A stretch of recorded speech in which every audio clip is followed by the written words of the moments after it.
Assalamualaikum warahmatullahi wabarakatuh. Apa kabar kalian di rumah? Ketemu lagi dengan Miss Revi ya. Miss Revi di sini akan melanjutkan materi yang sebelumnya. Akan menjelaskan materi pada pembelajaran yang ketiga. Sebelum kalian belajar, kita lebih baik berdoa terlebih dahulu. Berdoa dengan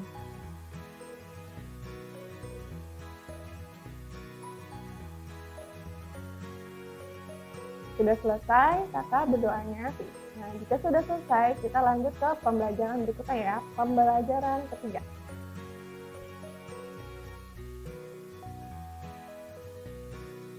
Sambil dibawa ya kak bukunya, sambil dipegang dan dilihat. Sekarang pembelajaran selanjutnya, buka buku paketnya halaman 17. Oke. Fungsi bagian tumbuhan. Di sini Miss Revi ada gambar pohon mangga. Jadi, kalian lihat di buku paketnya halaman 17. Materinya mengenai fungsi dan bagian tumbuhan. Yang pertama, di situ ada akar. Miss Revi ini ambil contohnya dari akar pohon ya kak, pohon mangga. Akar berguna untuk menyerap air dari dalam tanah. Ini fungsi akar ya kak, untuk berguna untuk menyerap air yang ada di dalam tanah. Jadi itu fungsi akar. Gambarnya di sini. Ini yang dimaksud akar ya kak. Yang gunanya untuk menyerap air dari dalam tanah. Selanjutnya fungsi batang. Di sini juga ada gambar contoh batang dari pohon mangga. Bisa dilihat ya kak di sini. Ini namanya batangnya ya kak. Oke, batang apa sih fungsinya? Batang berguna untuk menyalurkan air dan zat hara ke bagian tumbuhan yang lain. Oke, tumbuhan yang lain maksudnya apa nih? Bisa ke daun, bisa ke buah, bisa ke bunga. Ya. Itu salah satu fungsi batang, yaitu gunanya untuk menyalurkan air atau zat hara ya, air dan zat hara ke bagian tumbuhan yang lainnya. Selanjutnya ada fungsi daun. Di sini juga ada gambar daun mangga. Daun fungsinya untuk apa? Daun berguna untuk membuat makanan. Oke, dengan bantuan yang namanya cahaya sinar matahari ya.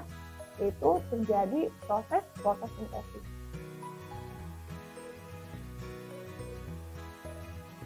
Fungsi bunga. Oke, di sini ada gambar bunga juga.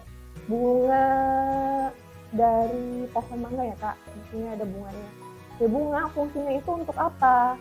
Bunga berfungsi atau berguna untuk perkembangbiakan. Jadi proses perkembangbiakan pada tumbuhan itu terjadi di bunga. Bisa dilihat ya kak. Di sini gambarnya. Lalu fungsi buah. Oke, di sini ada gambar buahnya juga, buah mangga. Oke, fungsi buah itu untuk apa kak?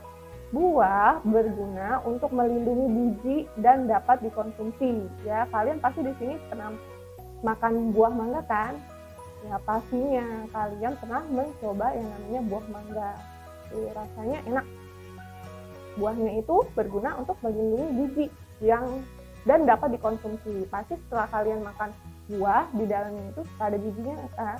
Nah, bijinya itu fungsinya untuk apa sih? Lanjut, fungsi biji. Nah, dari mangga yang kalian sudah makan, nah, bijinya itu kan ketika ya kak, biji itu sebagai calon tumbuhan baru. Nah, dari biji ini bisa ditanam lagi kak. Oke, sehingga menghasilkan tumbuhan baru, atau pohon mangga yang baru dari fungsi biji ini. Ya, ini di sini juga ada gambar dari biji buah mangga. Ya, lihat bijinya kak.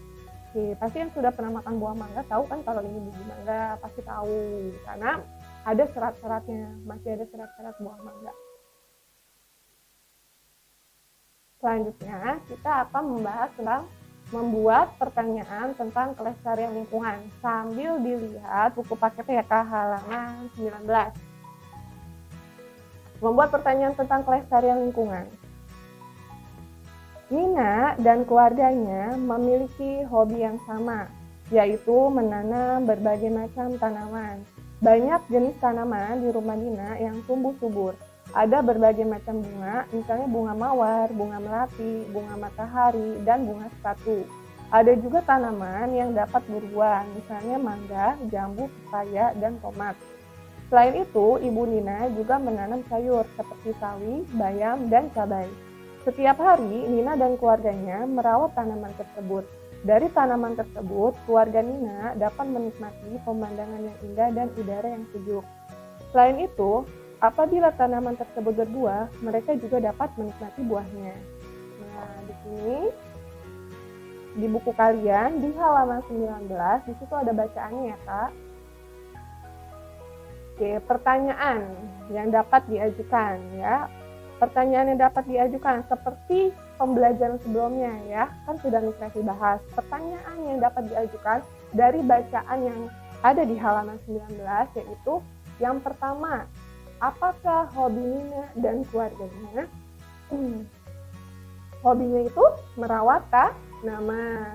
Oke, yang kedua, bisa kalian ajukan pertanyaan. Sebutkan macam-macam bunga yang ditanam di rumah Nina. Oke, ada di halaman 19 ya Kak, dibacanya tadi. Yang ketiga, apa manfaat yang Nina dan keluarga dapatkan dengan merawat tanaman tersebut? Ini bisa kalian ajukan untuk membuat daftar pertanyaan tentang menjaga kelestarian lingkungan dan lain sebagainya. Pertanyaannya bisa kalian buat lebih dari 3, karena di sini Miss Revi hanya mencontohkan saja. Oke, sekarang pembelajaran keempat. Kita sudah masuk ke pembelajaran yang keempat ya Kak. Dibuka lagi buku paketnya halaman 23. Oke, di sini ada bacaan juga ya Kak, contoh bacaan. Tanaman di sekolah. Nina, Deli, Tony, Lani, Joni, dan Made telah berhasil menanam bibit tanaman di pot yang telah mereka buat. Pot-pot tersebut tersusun rapi di atas rak di depan kelas. Pemandangan di depan kelas menjadi sangat indah. Kelas mereka terlihat sejuk dan asri. Setiap hari mereka tidak lupa menyirami tanamannya. Mereka juga tidak lupa memberi pupuk agar tanamannya tumbuh subur dan lebat. Setelah 2 minggu berlalu, Johnny dan Tony tidak pernah menyirami tanamannya lagi. Mereka berdua lebih suka bermain bola saat jam istirahat. Mereka pun tidak sempat merawat tanamannya lagi. Setelah 1 minggu, tanaman Johnny dan Tony pun layu dan hampir mati. Hal ini membuat pemandangan kurang indah. Nina, sang ketua kelompok, mencoba mengingatkan mereka untuk merawat tanamannya kembali. Melihat tanaman mereka hampir mati, Johnny dan Tony pun menyesal. Mereka menyempatkan diri untuk mulai merawatnya lagi. Seminggu kemudian, tanaman mereka kembali segar. Pemandangan di depan kelas mereka kembali indah. Sejak saat itu, Johnny dan Tony membuat jadwal kegiatan merawat tanaman. Teman-teman senang melihat Johnny dan Tony kini rajin merawat tanamannya. Teman-teman juga ikut membuat jadwal kegiatan agar mereka tidak lupa merawat tanaman. Oke, di sini ada pertanyaan ya Kak di halaman 23 sampai 24. Pertanyaan tersebut bisa kalian jawab ya Kak di buku paketnya saja. Miss Revi kasih latihan. Tugas latihannya halaman 23 sampai 24 dikerjakan di buku paketnya saja. Tugasnya ya Kak, mengerjakan soal latihan, melaksanakan hak dan kewajiban terhadap tanaman. Buku paket halaman 23 sampai 24 di buku paketnya saja ya Kak. Oke, selanjutnya ciri-ciri pertanyaan yang baik. Kita akan belajar tentang ciri-ciri pertanyaan yang baik. Ciri-ciri pertanyaan yang baik. Yang pertama itu pertanyaan sesuai dengan topik yang dibahas, ya Kak. Yang kedua, hal yang ditanyakan fokus atau tepat sasaran.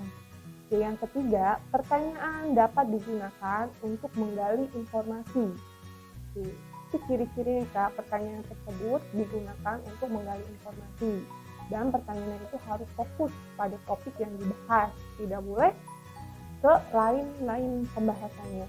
Yang keempat, jawaban dari pertanyaan yang diajukan bukan iya atau tidak, melainkan uraian panjang atau penjelasan. Jadi hindari jika kalian buat pertanyaan yang jawabannya iya, tidak, karena harus uraian panjang atau dengan penuh penjelasan untuk menjawabnya. Terus yang kelima, pertanyaan satu dengan pertanyaan lainnya saling berkesinambungan atau sesuai dengan bacaannya, Kak. Nggak boleh kalian misalnya bacaannya mengenai padi, terus kalian membuat daftar pertanyaan mengenai pohon mangga. Nah, itu berarti tidak saling berkaitan ya, Kak. Yang keenam, kalimat tanya diawali dengan kata tanya. Di materi yang sebelumnya, Kak. Misalnya apa, kata tanya diawali dengan apa, siapa, di mana, kapan, berapa, mengapa, dan bagaimana. Biasanya ciri-ciri pertanyaan yang baik itu diawali dengan kata tanya tersebut. Yang ketujuh, kalimat tanya disusun sesuai dengan ejaan bahasa Indonesia yang baik dan benar. Ya, Kak, harus penyusunannya sesuai dengan ejaan bahasa Indonesia yang baik dan yang benar. Selanjutnya ke pembelajaran kelima yang akan Miss Resi jelaskan besok ya, Kak, di pertemuan selanjutnya. Oke, sampai di sini pembelajaran kita hari ini. Oke. Sebelum Miss Resi menutup pembelajaran hari ini, kita mengucapkan alhamdulillahirabbil alamin. Sampai bertemu di pertemuan berikutnya ya, Kak. Wassalamualaikum warahmatullahi wabarakatuh.